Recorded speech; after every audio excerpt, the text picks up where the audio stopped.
Welcome to Man Does Tech, where I solve the problems you didn't even know you had. In this video, I will show you how to make elderberry cough syrup. First, let's gather our simple ingredients. You'll need 1 cup of dried elderberries, or 2 cups if using fresh. We'll also use 3 cups of filtered water as our liquid base. For sweetness and its own beneficial properties, have 1 cup of raw honey ready. You can also add warming spices like a cinnamon stick, a teaspoon of fresh ginger, or a few whole cloves for extra flavor and immune support. Now let's get cooking.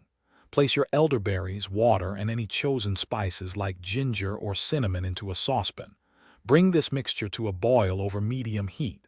Once boiling, reduce the heat to a low simmer and let it cook uncovered for about 30 to 45 minutes. This allows the liquid to reduce by roughly half, concentrating the elderberry goodness. After simmering, remove the pan from the heat and let the mixture cool down a bit. With the mixture cooled, it's time to extract the liquid.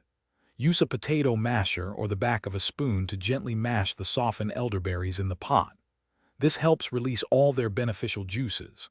Next, pour the entire mixture through a fine mesh sieve or cheesecloth into a clean bowl, pressing out as much liquid as possible. Discard the solids. Once the strained liquid is lukewarm, add 1 cup of raw honey and stir thoroughly until it's completely dissolved, creating your finished syrup. Your homemade elderberry syrup is now ready. Carefully pour it into a clean, airtight glass jar.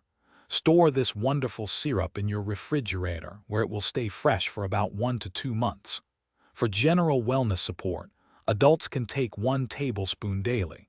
If you're feeling under the weather, you can increase the dosage to 1 or 2 tablespoons, 3 to 4 times a day, until symptoms improve. Remember to consult a healthcare professional for children's dosages. Thanks for watching. If you found this helpful, don't forget to like and subscribe.